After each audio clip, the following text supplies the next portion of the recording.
Hello दोस्तों, मैं अमित कुमार सिंह आपका अमित सिविल सर्विसेज एकेडमी में बहुत बहुत स्वागत करता हूं।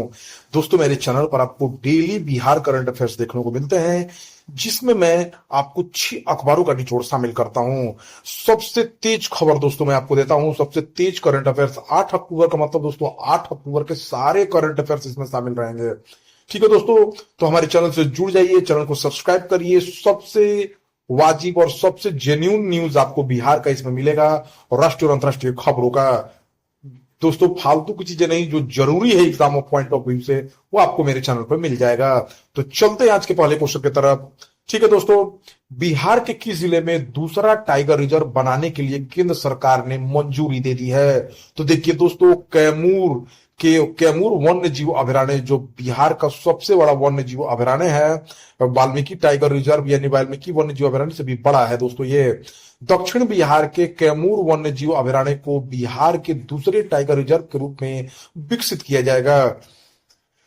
केंद्र सरकार ने इस पर सैद्धांतिक मंजूरी दे दी है। कैमूर जिले में बनाया जाएगा। बिहार के पर्यावरण एवं वन मंत्री प्रेम कुमार ने सोमवार को कहा कि नीतीश कुमार सरकार ने कैमूर वन्य जीव अभयारण्य को राज्य के दूसरे बाघ अभयारण्य के रूप में विकसित करेगी। कुमार ने कहा कि वाल्मीकि टाइगर रिजर्व राज्य का एकमात्र राष्ट्रीय उद्यान है।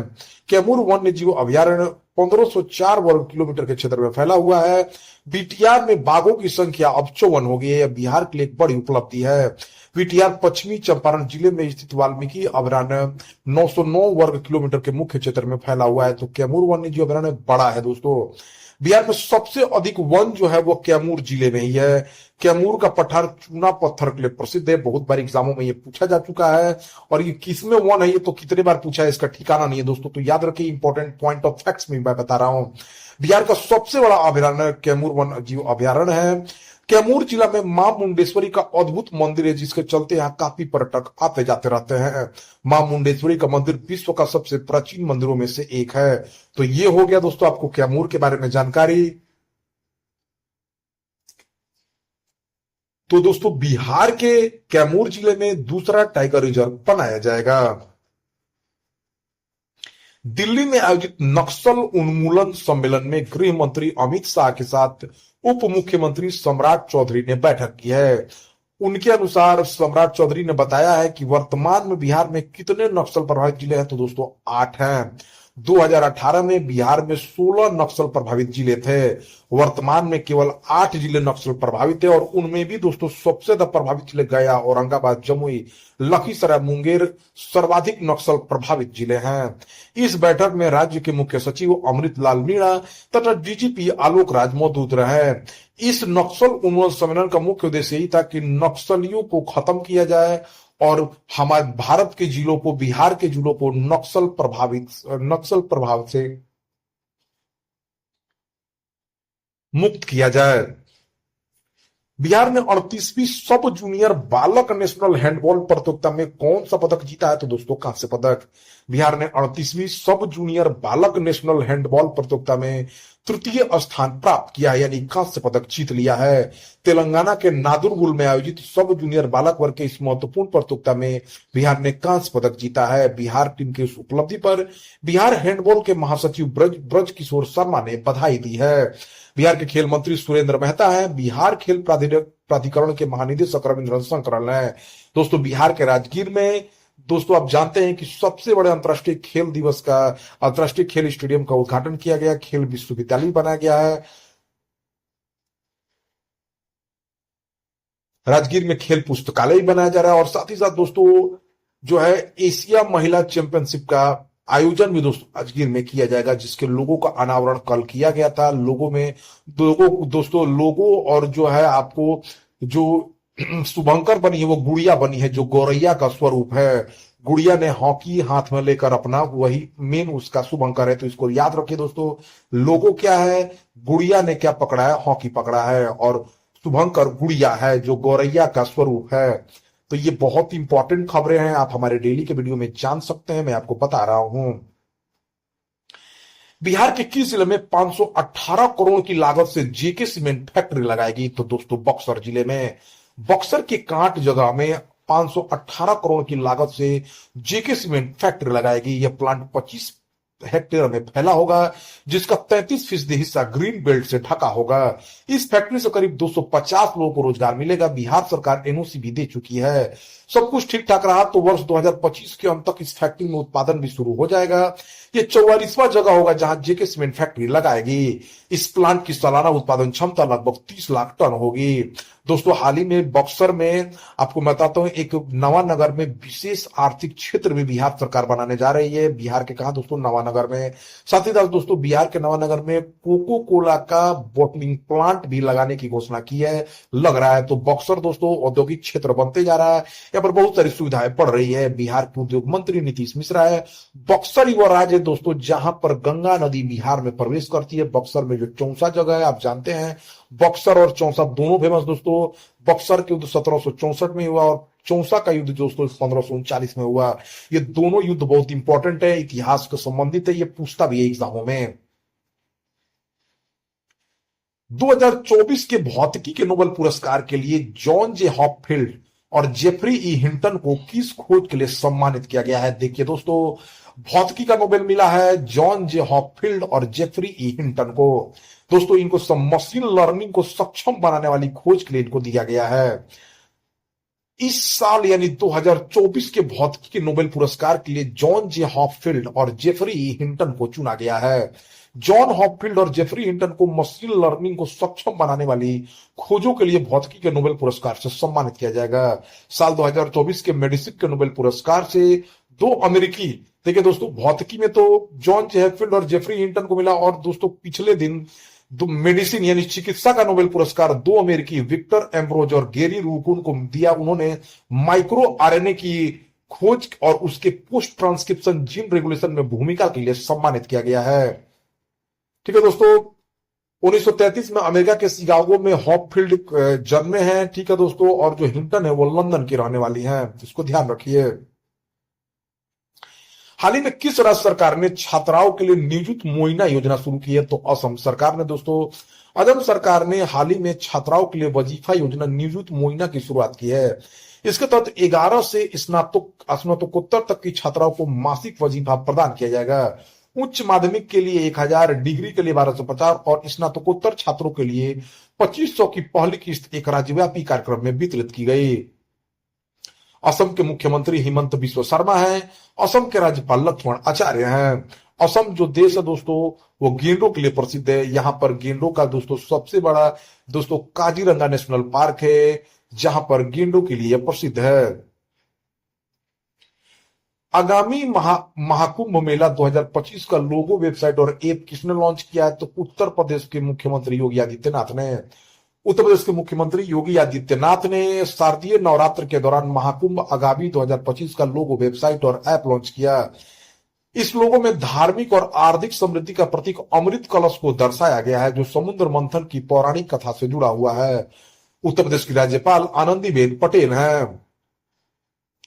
आईएसएसएफ जूनियर विश्व चैंपियनशिप 2024 में अपना दूसरा स्वर्ण पदक किसने जीता? तो दिव्यांशी ने दोस्तों। भारतीय निशानेबाज दिव्यांशी ने पेरिस में आयोजित हो रही आईएसएसएफ जूनियर विश्व चैंपियन 2024 में अपना दूसरा व्यक्तिगत स्वर्ण पदक जीता है।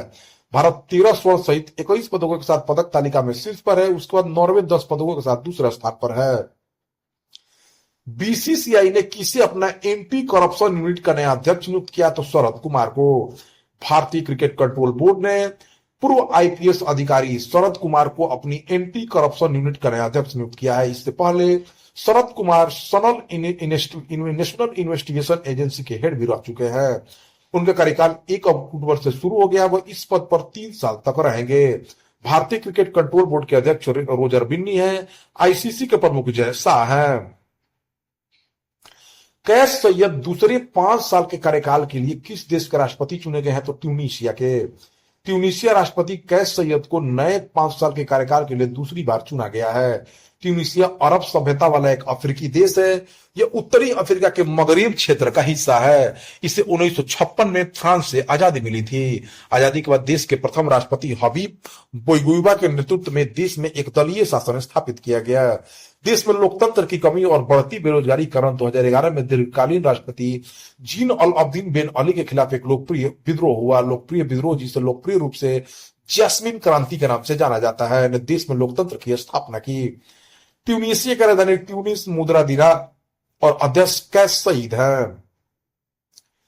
भारत चौथी आईएसएसएफ जूनियर विश्व चैंपियनशिप 2024 में पदक तालिका में किस स्थान पर रहा है दोस्तों? तो पहले स्थान पर है। भारत चौथी आईएसएसएफ जूनियर विश्व चैंपियनशिप 2024 में 24 पदक के साथ, जिसमें 13 स्वर्ण, 3 रजत और 8 कांस्य पदक के साथ तालिका में शीर्ष पर रहा। इटली 13 पदक, 5 स्वर्ण, 4 रजत और 5 कांस्य के साथ दूसरे स्थान पर रहा, जबकि नॉर्वे 4 पदक, 10 पदक, 4 स्वर्ण, 3 रजत और 3 कांस्य के साथ तीसरे स्थान पर रहा है। अंतर्राष्ट्रीय निशानेबाजी खेल महासंघ द्वारा आयोजित और पेरू द्वारा आयोजित 2024 आईएसएसएफ जूनियर विश्व कप चैंपियनशिप 26 सितंबर से 7 अक्टूबर 2024 तक पेरू के राजधानी लीमा में आयोजित की गई थी।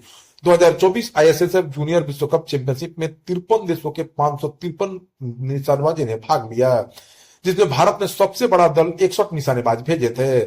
2024 आईएसएस जूनियर विश्व कप चैंपियनशिप में भारत के लिए पदकों का खाता कनक ने खोला, जिन्होंने महिलाओं की 10 मीटर एयर पिस्टल व्यक्तिगत स्पर्धा में कांस्य पदक जीता है। माने पार्थ प्रकाश ने चैंपियनशिप में भारत के लिए पहला व्यक्तिगत स्वर्ण पदक जीता है। उन्होंने पुरुषों की 10 मीटर एयर राइफल स्पर्धा में स्वर्ण पदक जीता है। मुकेश नेलवल्ली ने चैंपियनशिप में 6 पदक जीते हैं, 1 व्यक्तिगत स्वर्ण, 3 स्पर्धाओं में 3 स्वर्ण और 2 व्यक्तिगत कांस्य पदक जीता है। भारतीय निशानेबाज ने व्यक्तिगत स्पर्धा में 15 पदक, 5 स्वर्ण, 3 रजत और 5 कांस्य पदक जीते हैं। टीम स्पर्धा में भारतीय टीम ने 11 पदक और 8 स्वर्ण और 3 कांस्य जीते हैं। भारत किस देश को $400 मिलियन की मुद्रा विनिमय सुविधा प्रदान करेगा? तो मालदीव को। मालदीव के राष्ट्रपति डॉक्टर मोहम्मद मुइज़ 6 से 10 अक्टूबर 2024 तक भारत की अपनी पहली आधिकारिक द्विपक्षीय यात्रा पर हैं। उन्होंने इससे पहले जून 2024 में प्रधानमंत्री नरेंद्र मोदी के साथ शपथ ग्रहण समारोह में भाग लेने के लिए भारत का दौरा किया था। अपनी भारत यात्रा के दौरान डॉक्टर मुइज़ ने 7 अक्टूबर 2024 को नई दिल्ली में राष्ट्रपति द्रौपदी मुर्मू और प्रधानमंत्री नरेंद्र मोदी से मुलाकात किया है। डॉक्टर मोहम्मद मुइज़ की भारत यात्रा विदेश मंत्री डॉक्टर एस जयशंकर की अगस्त 2024 में मालदीव यात्रा के बाद हो रही है। भारत मालदीव को $400 मिलियन की मुद्रा विनिमय सहायता देने पर सहमत हो गया है, जिससे मालदीव को अपने विदेशी ऋण का प्रबंधन करने में मदद मिलेगी। प्रधानमंत्री नरेंद्र मोदी और डॉक्टर मोहम्मद मुइज़ की बैठक के बाद दोनों नेताओं ने भारत मालदीव व्यापक आर्थिक और समुद्री सुरक्षा साझेदारी के लिए एक दृष्टिकोण शीर्षक से एक संयुक्त बयान जारी किया है। दोनों नेताओं ने मालदीव में national payment corporation of India द्वारा विकसित रुपे कार्ड का शुभारंभ किया। मालदीव में भारतीय मदद से बने हनीमाधु अंतर्राष्ट्रीय हवाई अड्डे के नए रनवे का उद्घाटन भी किया गया है। Export import bank of India bank की खरीदार ऋण सुविधाओं के तहत मालदीव में 700 से अधिक बनाए गए हैं। सामाजिक आवास इकाइयों का उद्घाटन भी किया गया है। भारतीय रिजर्व बैंक मालदीव मौद्रिक प्राधिकरण को 400 मिलियन की मुद्रा विनिमय सहायता प्रदान करेगा। राष्ट्रीय रक्षा विश्वविद्यालय भारत और मालदीव का national college of policing and law enforcement के बीच सहयोग को बढ़ावा दिया जाएगा। भ्रष्टाचार को रोकने और मुकाबला करने में सहयोग के लिए केंद्रीय जांच ब्यूरो और मालदीव का भ्रष्टाचार विरोधी आयोग के बीच समझौता हुआ है। मालदीव के न्यायिक अधिकारियों के लिए एक प्रशिक्षण और क्षमता निर्माण कार्यक्रमों पर भारत की राष्ट्रीय न्यायिक अकादमी और मालदीव के बीच समझौता हुआ है। खेल और युवा मामलों में सहयोग पर भारत और मालदीव के बीच समझौता ज्ञापन का नवीनीकरण हुआ है। माले बंदरगाह पर भीड़ कम करने के लिए भारत मालदीव को थिलाफूसी द्वीप पर एक आधुनिक वाणिज्यिक बंदरगाह विकसित करने में मदद करेगा। भारत मालदीव के अड्डू शहर में एक नया वाणिज्यिक दूतावास स्थापित करेगा और मालदीव बेंगलुरु में अपना वाणिज्यिक दूतावास स्थापित करेगा। मालदीव जो है दोस्तों हिंद महासागर में स्थित एक द्वीप समूह है। राजधानी इसकी माले है, मुद्रा रुपया है। किस राज्य में नशीली दवाओं की तस्करी से निपटने और नशीली दवाओं के आदी लोगों के पुनर्वास का समर्थन के लिए संकल्प पहल शुरू किया गया है? तो हिमाचल प्रदेश में। हिमाचल प्रदेश के मुख्यमंत्री सुखविंदर सिंह सुक्खू ने दोस्तों राज्य में नशीली दवाओं की तस्करी से निपटने और नशीली दवाई के आदी लोगों के पुनर्वास का समर्थन करने के लिए राज्य सरकार की पहल संकल्प शुरू की है। संकल्प पहल की घोषणा मुख्यमंत्री सुखविंदर सिंह सुक्खू ने 6 अक्टूबर 2024 को राज्य की राजधानी शिमला में दिव्य ज्योति जागृति संस्थान द्वारा आयोजित एक कार्यक्रम में की थी। राज्य सरकार सिरमौर जिले के पच्छाद उपमंडल के कोटला बड़ोग में संकल्प पहल के तहत नशा मुक्ति और पुनर्वास केंद्र का राज्य स्तरीय मॉडल केंद्र स्थापित करेगी। मुख्यमंत्री सुखविंदर सिंह सुक्खू के अनुसार राज्य सरकार ने 31 मार्च 2026 तक हिमाचल प्रदेश को हरित ऊर्जा राज्य बनाने का लक्ष्य रखा है। नालागढ़ में 1 मेगावाट क्षमता का हरित हाइड्रोजन संयंत्र स्थापित किया जा रहा है, जिसके जुलाई 2025 तक चालू होने की उम्मीद है। राज्य सरकार राज्य में 9,000 विशेष रूप से विकलांग बच्चों को उच्च शिक्षा प्रदान करने के लिए सोलन जिले के कंडाघाट में एक उत्कृष्टता केंद्र भी स्थापित कर रही है। राज्य सरकार की एकल नारी योजना के तहत विधवाओं और एकल महिलाओं के 23,000 बच्चों को मुफ्त शिक्षा प्रदान की जा रही है। अगस्त 2024 में हिमाचल प्रदेश के मुख्यमंत्री सुखविंदर सिंह सुक्खू ने स्कूली बच्चों को पौष्टिक भोजन उपलब्ध कराने के लिए मुख्यमंत्री बाल पौष्टिक आहार योजना भी शुरू की थी। साथ ही मुख्यमंत्री ने राज्य शैक्षिक और प्रशासनिक प्रणाली में डिजिटीकरण को बढ़ावा देने के लिए प्राथमिक विद्यालय के शिक्षकों को मुफ्त टैबलेट प्रदान करने की योजना शुरू की है। तो ये दोस्तों हिमाचल प्रदेश की सरकार ने बहुत सारी घोषणाएं की है। हिमाचल प्रदेश के राज्यपाल शिव प्रताप शुक्ला हैं। कोको गॉफ ने किस देश के खिलाड़ी कैरोलिना मुचोवा को हराकर चाइना ओपन जीत लिया है? तो 20 वर्षीय अमेरिकी स्टार कोको गॉफ ने चेक गणराज्य की कैरोलिना मुचोवा को हराकर WTA चाइना ओपन टेनिस प्रतियोगिता जीत ली है। चाइना ओपन टेनिस प्रतियोगिता बीजिंग चीन में आयोजित एक WTA 1000 प्रतियोगिता थी। 2023 US Open champion Coco Gauff ने 2023 French Open finalist Karolina Muchova को सीधे सेटों में हराकर 14 साल में सबसे कम उम्र की चाइना ओपन चैंपियन बन गई हैं। दोस्तों 8 अक्टूबर 2024 को हरियाणा विधानसभा चुनाव 2024 का रिजल्ट जारी हुआ। इसमें दोस्तों भाजपा ने पूर्ण बहुमत प्राप्त किया है। बहुत उलटफेर हुआ। पहले कांग्रेस की सीटें ज्यादा थी, लेकिन उलटफेर होने के बाद हरियाणा विधानसभा में 48 सीटों के साथ पूर्ण बहुमत की सरकार बीजेपी बनाएगी, जबकि कांग्रेस में 37 सीटों पर कब्जा जमाया है। हरियाणा में लगातार तीसरी बार बीजेपी की पूर्ण बहुमत से सरकार बनी है। हरियाणा के मुख्यमंत्री नायब सिंह सैनी ने कहा कि मैं हरियाणा के लोगों को धन्यवाद करता हूं। 8 अक्टूबर को जम्मू कश्मीर विधानसभा चुनाव का रिजल्ट आ गया है। नेशनल कॉन्फ्रेंस और कांग्रेस गठबंधन की सरकार बनने जा रही है। गठबंधन को 48 सीटें मिली है। भाजपा ने 29 सीटों पर दर्ज की और पीडीपी को 3 सीटें मिली है। नेशनल कॉन्फ्रेंस को 42 और कांग्रेस को 6 सीटें मिली। एक सीट आम आदमी पार्टी, जेपीसी और सीपीआईएम के खाते में आई है। मलाबार 2024 नौसैनिक अभ्यास भारत के किस राज्य में शुरू हुआ? तो दोस्तों आंध्र प्रदेश में। आंध्र प्रदेश के विशाखापट्टनम में 8 अक्टूबर से मलाबार 2024 नौसैनिक अभ्यास शुरू हुआ है। यह अंतर्राष्ट्रीय नौसैनिक अभ्यास 18 अक्टूबर 2024 तक होगा। इस पर मलाबार 2024 की मेजबानी भारत कर रहा है। इस युद्धाभ्यास में ऑस्ट्रेलिया, जापान और अमेरिका के नौसैनिक भी शामिल हुए हैं। मलाबार की शुरुआत 1992 में सिर्फ भारत और अमेरिका के बीच एक छोटे से अभ्यास के रूप में हुई थी। मलाबार 2024 समुद्री सुरक्षा और अंतर्राष्ट्रीय चुनौतियों से निपटने के लिए बेहद अहम अभ्यास है। 2015 में जापान मलाबार अभ्यास में शामिल हुआ, जिससे यह एक त्रिपक्षीय नौसैनिक युद्ध अभ्यास बन गया। 2020 में ऑस्ट्रेलिया नौसेना मलाबार अभ्यास में शामिल है, जिसे एक चतुर्भुज नौसैनिक अभ्यास बन गया। पहला मालाबार अभ्यास 2007 में बंगाल की खाड़ी में हुआ था। भारतीय नौसेना अध्यक्ष एडमिरल राधाकृष्ण हरि कुमार हैं। भारतीय वायुसेना प्रमुख air chief marshal Amarpreet Singh है और भारतीय थल सेना प्रमुख उपेंद्र द्विवेदी हैं। चीफ ऑफ डिफेंस स्टाफ अभी भारत के अनिल चौहान हैं। तो दोस्तों यह रहा 8 अक्टूबर 2024 के सभी इंपॉर्टेंट बिहार करंट अफेयर्स, राष्ट्रीय और अंतर्राष्ट्रीय घटनाओं के साथ। ऐसे ही वीडियो प्राप्त करने के लिए आप हमारे चैनल से जुड़ जाए। Thank you for watching my videos.